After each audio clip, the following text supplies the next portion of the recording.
Hello friends, welcome back to my channel helping hand Shruti. तो I hope आप सब लोग बहुत ही अच्छे होंगे। तो फ्रेंड्स, जैसा कि आप सभी जानते हैं कि बीपीएससी टीआरई 2.0 में हमारा 6 to 8 और 6 to 8 का जो एग्ज़ाम है वो हो चुका है और 9 से 10 का जो एग्ज़ाम है वो हो चुका है। तो अब बच्चों के सामने सबसे बड़ा क्वेश्चन होता है कि कट ऑफ कितना रहने वाला है, क्योंकि जो कि आपका हिंदी का क्वालिफाइंग नेचर का एग्ज़ाम था, तो उस एग्ज़ाम को ही पास करना बच्चे बता रहे हैं कि काफ़ी ज़्यादा मुश्किल है मैम, क्योंकि जो पेपर था काफ़ी ज़्यादा टफ आया था, जिसकी वजह से हम उसमें पासिंग मार्क्स भी नहीं ला पा रहे। तो क्या अब हमको नेक्स्ट लेवल की तैयारी करनी चाहिए, मतलब बीपीएससी टीआरई 3.0 की तैयारी करनी चाहिए या फिर इसका वेट करना चाहिए? तो इसी के और जिन भी बच्चों का आगे एग्ज़ाम है, प्राथमिक का एग्ज़ाम है और 11 से 12 वाले बच्चों का एग्ज़ाम है, उनके लिए कुछ टिप्स भी बताई गई हैं। तो प्लीज़ आप लोग ये जो वीडियो क्लिप मैं दिखाने वाली हूँ इसको बहुत ही ध्यान से देखिएगा। तो फ्रेंड्स, अगर आपको मेरा वीडियो अच्छा लगेगा तो प्लीज़ मेरे वीडियो को लाइक करके मेरे चैनल को सब्सक्राइब ज़रूर करिएगा। तो आइए फ्रेंड्स, देखते हैं ये वीडियो क्लिप। क्योंकि बहुत लोग इंतजार करते हैं कि गुरुदेव बताएं, टीचर लोग बताएं, कुछ राय दें, कट ऑफ के बारे में बताएं, क्या बोलना चाहेंगे? देखिए, सबसे पहले तो आपका स्वागत है, बहुत बहुत धन्यवाद। देखिए, कट ऑफ जो होता है वो 3-4 चीज़ पर निर्भर करता है किसी भी एग्ज़ाम का। कट ऑफ का पहला आधार होता है कि उसमें जो है सो प्रश्न का स्टैंडर्ड क्या है। दूसरा आधार होता है कि उसमें लोगों को कितनी परेशानी हुई। तीसरा होता है सीट और ये चीज़ें। बहुत सारे लोगों का ये दावा होता है कि अच्छा सीट जो है सो कम है, बहुत सारे लोग दिए हैं तो कट ऑफ हो सकता है कि थोड़ा सा ये हो, लेकिन सीट पर से अधिक कट ऑफ जो निर्भर करता है वो होता है प्रश्न के स्टैंडर्ड पर। जी, तो स्टैंडर्ड इसका कैसा था आप देखे होंगे? तो स्टैंडर्ड जो था वो ठीक था, लेकिन कुछ कुछ चीज़ लोगों को परेशान किया। जैसे कि अगर मान लीजिए कि सोशल साइंस के पेपर अगर ठीक रहे तो साइंस के पेपर टफ हो गए। और दूसरी बात, हिंदी क्वालिफाइंग था सबके लिए जी, और हिंदी में जो था सो आपको लोगों को परेशान किया। हिंदी में लोगों को परेशानियां हुई? जी, निश्चित हुई। हाँ। क्योंकि आने वाले समय में तिवारी जी, लोगों की हिंदी और कमज़ोर होगी, क्योंकि आने वाले समय में हिंदी कमजोर हो गई, मतलब बिहार के बच्चों की हिंदी कमजोर हो गई। बिल्कुल। क्योंकि हिंदी में अब हिंदी नहीं रहा। अभी के लोगों को न तो उतनी अच्छी हिंदी अब आ रही है और न ही उतनी अच्छी अंग्रेजी आ रही है। इसलिए आने वाले समय में थोड़ी सी और प्रॉब्लम हिंदी में अटके लोग, हिंदी में अटकेंगे। तो हिंदी में जब अटकेंगे तो निश्चित तौर पर बहुत सारे ऐसे भी बच्चे हैं जो जिनके कट ऑफ अच्छे हैं, लेकिन हिंदी के कारण वो परेशान है कि हिंदी में हम डिस्क्वालीफाई हो रहे हैं, तो इसलिए मेरा रिजल्ट जो है सो रुकेगा।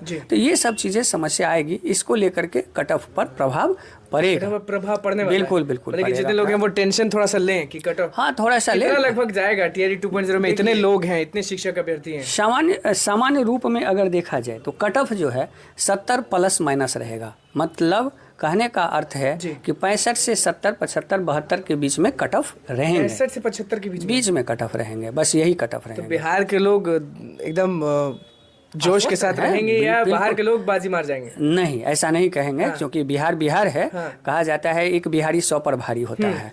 और मेरा अपना मानना है कि अगर चांद पर वैकेंसी होगी तो उसमें बिहारी कमाल करेगा। ये तो इंडिया में हो रहा है एग्जाम, इसलिए आप टेंशन इल्जाम लगाते हैं कि सीटों का खेल हो जाता है। अतुल प्रसाद पे इल्जाम लगाते हैं, शिक्षा विभाग पे इल्जाम लगाते हैं कि पहली बहाली कंप्लीट नहीं हुई, कि बात कर रहे हैं कि ये जो बची हुई सीट है वो तीसरी बहाली में देंगे। नहीं, देखिए होता क्या है कि सरकार का एक अपना नॉर्म्स होता है और संस्था तो संस्था होती है, और आयोग से बड़ी और कौन संस्था होती है?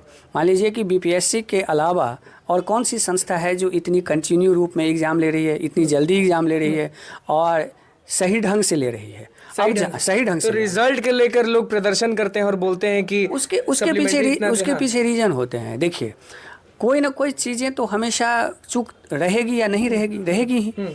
अब होता क्या है कि व्यक्ति दो तरह से होते हैं तिवारी जी। एक, जिनके रिजल्ट होते हैं, जिनके नहीं होते हैं। अब जिनके नहीं होते हैं वो दो तरह से ब्लेम करेंगे। एक ब्लेम करेंगे कि मेरी कमी थी इसलिए मैं तैयारी करूं। एक कहते हैं कि व्यवस्था में कमी थी इसीलिए जो है सो व्यवस्था पर दोष देंगे। तो इसलिए मुझे लगता है कि हर तरह की चीज़ों है, हम लोगों को इस पर ध्यान है। सप्लीमेंट्री रिजल्ट कम दिए हैं, बोले थे कुछ और दिए कुछ, इस पे आपका क्या राय है? देखिए ये जो है इसके पीछे 2-3 चीज़ें हैं कि जैसे कि मान लीजिए कि आगे जैसे ही क्लियर होगा तो उस वैकेंसी को उसमें ऐड हो जाएंगे। फिर इसके अलावा जो सरकार का जो अपना तरीका रहता है, सरकार एक नीतिगत प्लान से चलती है, तो उस नीतिगत प्लान के अंतर्गत ही ये सारे वैकेंसी हो रही है, जिसके बाद जो है सो आने वाले अगस्त में फिर से वैकेंसी आ जाएगी। तो ये सब सारा उसका प्रोग्राम है। 2 दिन और परीक्षा है TRE 2.0 में, शिक्षक अभ्यर्थी बैठने वाले हैं, लाखों नियोजित शिक्षक हैं, उन पे भी बातचीत हम करेंगे। लेकिन ये बताइए जो 2 दिन बचे हुए हैं उनमें लोगों को क्या करना चाहिए, क्योंकि पहले ही आप बोल दिए कि 65 से 75 तक कट ऑफ जाएंगे तो लोग थोड़ा सा डर जाएंगे कि बाप रे बाप इतना ज़्यादा जाएगा। नहीं, ऐसा नहीं है, डरने वाला कट ऑफ नहीं हम बोले हैं। मान लीजिए कि 65 से 70 के बीच के कट ऑफ बोले हैं, तो डरने वाला हम कट ऑफ नहीं बोले हैं। इससे और भी नीचे हो सकते हैं कट ऑफ, लेकिन ये मैक्सिमम कट ऑफ है, ये कम ही रहेगा, इससे ज़्यादा नहीं जाएगा। 2 दिन शिक्षक अभ्यर्थी को क्या करना चाहिए जो 2 एग्जाम बाकी हैं? देखिए, सबसे बड़ी बात है कि 2-3 सलाह मैं आपको देना चाहूँगा, क्योंकि आपका एग्ज़ाम ऑब्जेक्टिव रहता है, तो इसलिए आप जो भी पढ़े हैं उसको बार बार दोहरा लीजिए, नया कुछ भी नहीं पढ़िए। तीसरा, ऑब्जेक्टिव एग्जाम के दिन अगर आप कूल हैं तो 5 क्वेश्चन वैसे भी बनेगा। कूल है मतलब कि शांत दिमाग से, शांत रहना है, हड़बड़ाना नहीं है। क्वेश्चन एग्जामिनेशन हॉल में आप कैसे मैनेज करते हैं, इससे होता है। तीसरा जो सबसे बड़ा चीज़ आपको ध्यान में रखना है कि आप सामान्य क्वेश्चन गलत नहीं करिएगा। अगर सामान्य क्वेश्चन गलत करिएगा तो रेस से बाहर हो जाइएगा, क्योंकि क्वेश्चन अगर टफ आता है तो सबके लिए आता है, इजी आते हैं तो सबके लिए आते हैं। तो आप हमेशा इस बात को ध्यान में रखिए कि हम मैक्सिमम से मैक्सिमम अटैम्प्ट लें, और मैक्सिमम से मैक्सिमम अटैम्प्ट आप तभी लेंगे जब कूल रहेंगे, सामान्य क्वेश्चन को गलत नहीं करेंगे, और जो असामान्य क्वेश्चन है उसको सही आप एकदम 100% आ जाएंगे। 1.0 में बहुत सारे लोग जो सीट्स हैं वो नियोजित शिक्षक ले गए, इस बार भी उन्होंने फॉर्म भरा, इस बार भी वो लोग बैठे हैं एग्जाम में, तो इस बार क्या होने वाला है? एक होता है कि देखिए, सबसे बड़ी बात है कि जो नियोजित शिक्षक हैं और इस शिक्षक में अंतर है।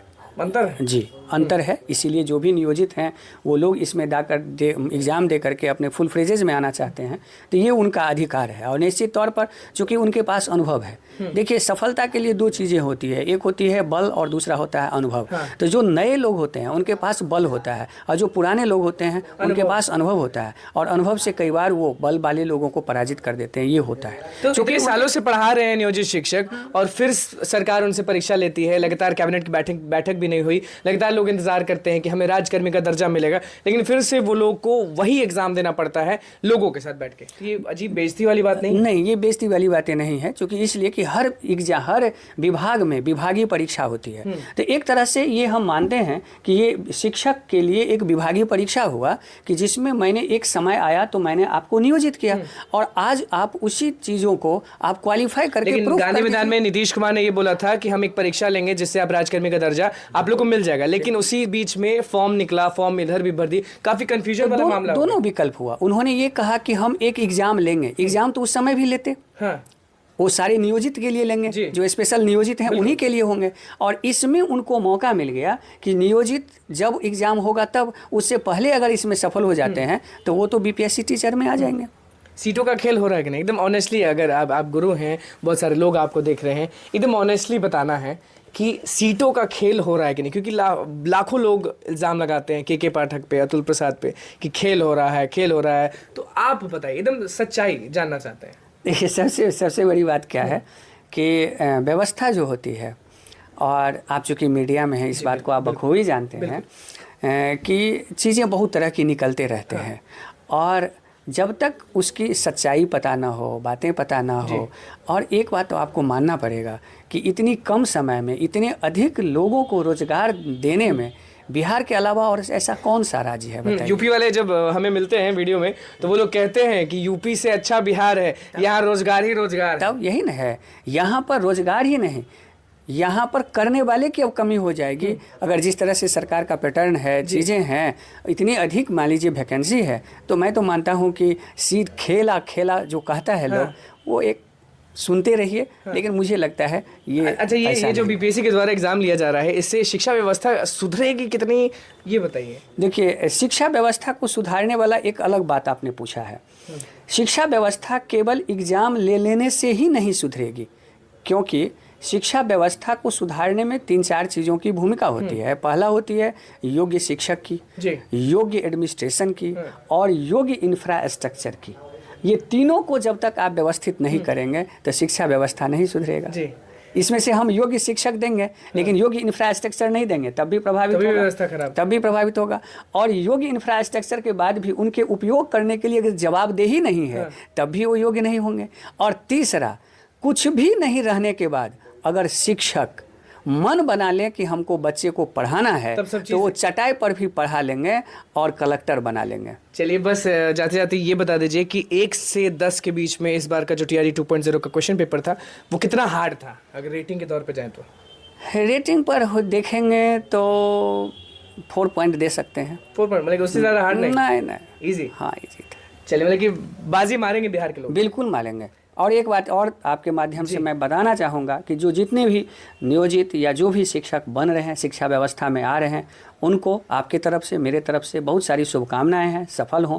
और आप एक चीज़ समझिए कि समाज के निर्माण में शिक्षक की अहम भूमिका होती है। आप अच्छा समाज